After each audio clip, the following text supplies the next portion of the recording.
So continuing from last night's video, I was so tired at the end. When the investigators got to the library, I could think of nothing from the story cubes or the mythos cards. So I didn't want to leave the library like that. I thought, they found something a little bit interesting in every one of the rooms. Just because I ran out of energy, I didn't want to leave them floundering. So I'm going to try a few things, like rolling these story cubes. This is the original set, and this is a bit interesting. We have, oops, that was the alien. We have otherworldly things. Maybe the Earth is in danger. Powerful magic. Terrifying monsters. Oops, sorry.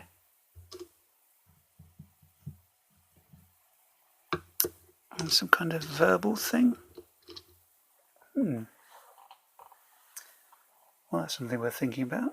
So maybe from the documents lying around here, the investigators surmise that the Earth is actually under threat from the powerful magic being used to activate the portal in this house. A terrifying monster, at least one, has come through, because we've already had a deep one, and clearly it's of alien origin, and the eye is always sinister. And maybe there's some kind of verbal incantation that needs to go on to somehow solve the problem. But clearly in a library there are many things that they can find, but unfortunately in my Mythos deck there aren't many tomes. I mean, there's only I think there was another one, but there's only most 3, I think. Yeah, the other tome was a letter from somebody. So there's not much in the way of powerful magic books to be used to save the world. We've found that one in the main hall, so that will decipher the hidden languages that may be lying around.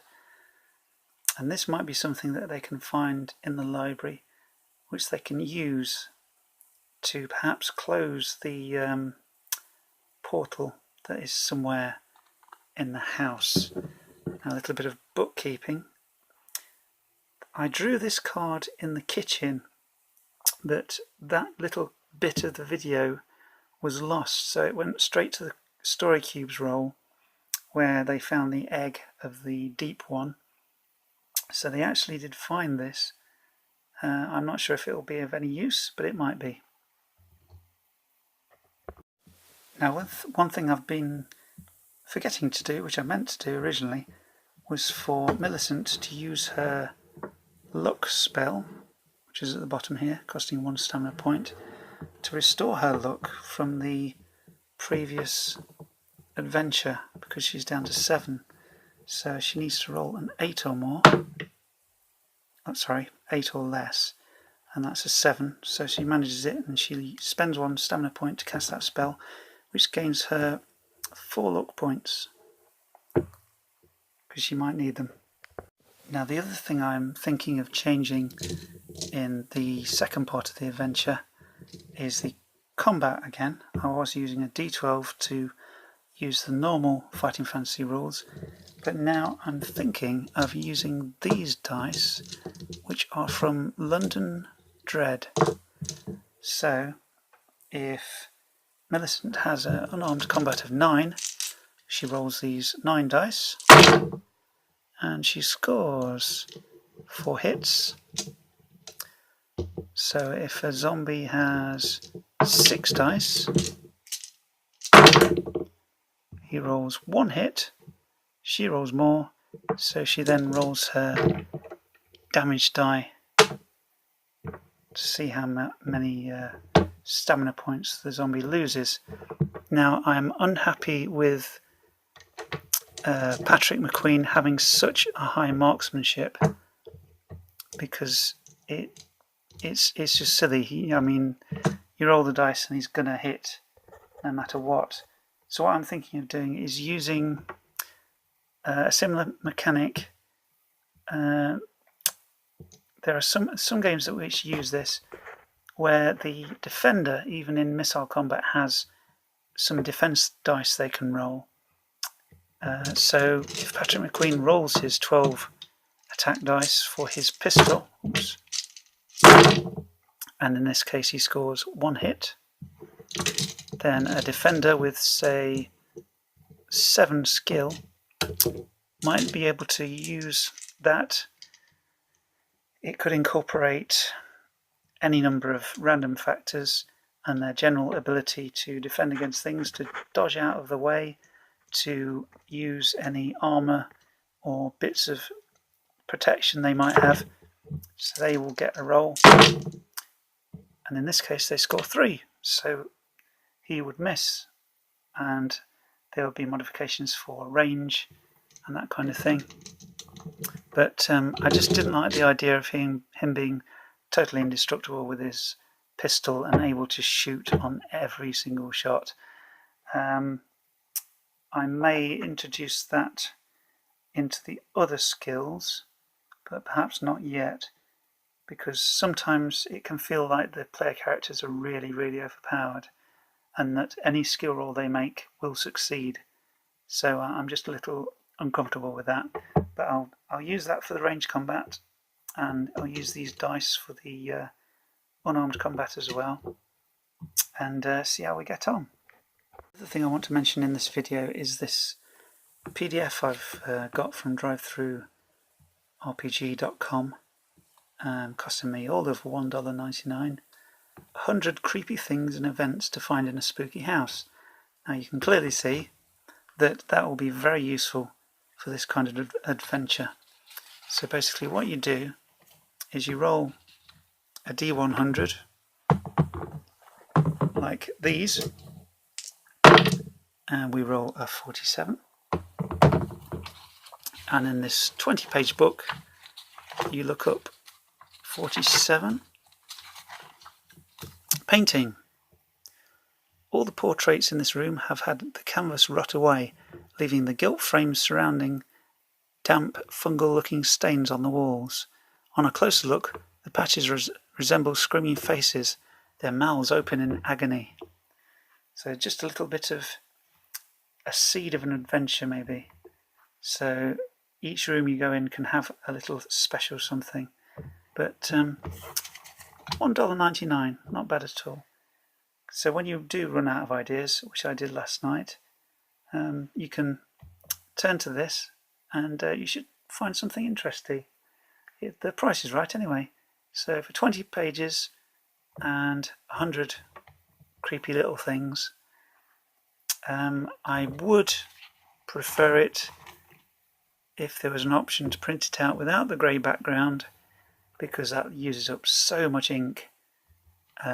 Maybe if you're awfully clever, you can figure out how to print out just the text without the grey background, but I am not that clever, so I had to use a lot of ink, but at least it was only the black ink. Anyway, a very useful little book. Now, I've been finding the story cubes very useful. In my Fighting Fantasy video I used this set, the original set here, and I've been finding the Voyages set pretty good for these gothic horror adventures. And the actions I quite like when you're trying to figure out what an NPC's reaction will be like.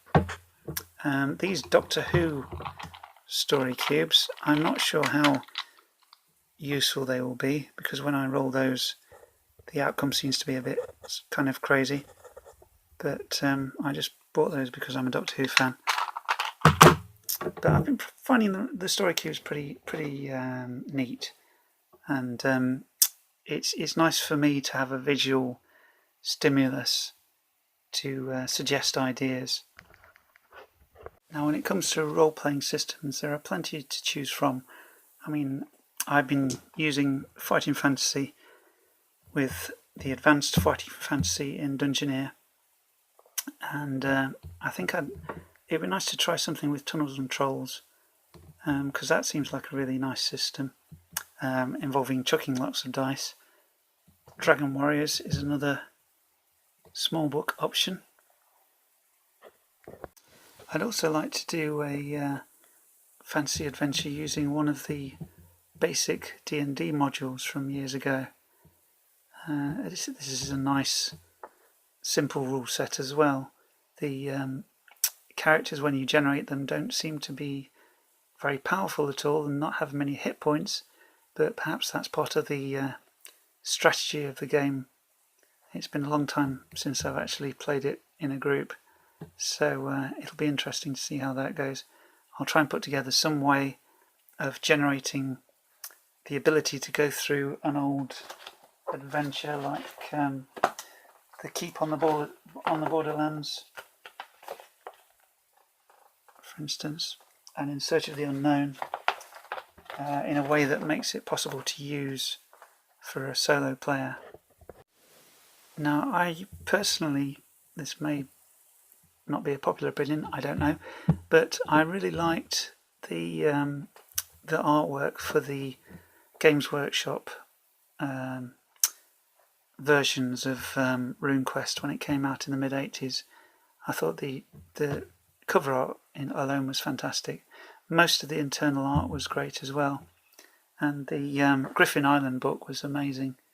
So the rule set, it's very detailed, very realistic, and quite complicated compared to some other games, but it would be nice to go through Griffin Island at some point, because I've always really enjoyed just looking at that book. It looks amazing. And this is your classic combination of fantasy and horror, gothic horror. It's such a huge book and contains so much material, and it will now be coming out in a new edition through Cubicle 7. This is the Hogshead reprint I've got now. But it's such an interesting game in that your characters start off as really the lowest of the low with quite poor skills, and there'll be rat catchers and all sorts of things. But for anybody who grew up in the 80s in the UK, Games Workshop's Warhammer World has such a lot of nostalgia and very fond memories from Warhammer Fantasy Battle and onwards, really. But again, another really great role-playing game. I've recorded a video on Dragon Roar where I go into a bit of detail about it. It's just basically, this is the rulebook from the basic set, and it is so thin. There are about 12, sorry, it's gone a bit blurred, 12 creatures and I think 8 spells with their counter spells, and there's just something about it I really like, which I can't really explain. But I don't know, somebody's heart and soul went into this, all enthusiasm, and hopefully they were planning expansions to develop the background and everything and provide more monsters maybe. But I really enjoyed the playthrough I did, and I really like this game, and I ought to do more solo adventures with it, and perhaps invent some more or develop some more creatures and things like that. But before I get too bogged down with nostalgia, we will pick up in the next video from when Millicent and Patrick leave the library, make their way through the main hall, up the stairs, and into the upper realms of the mansion. Thanks for watching.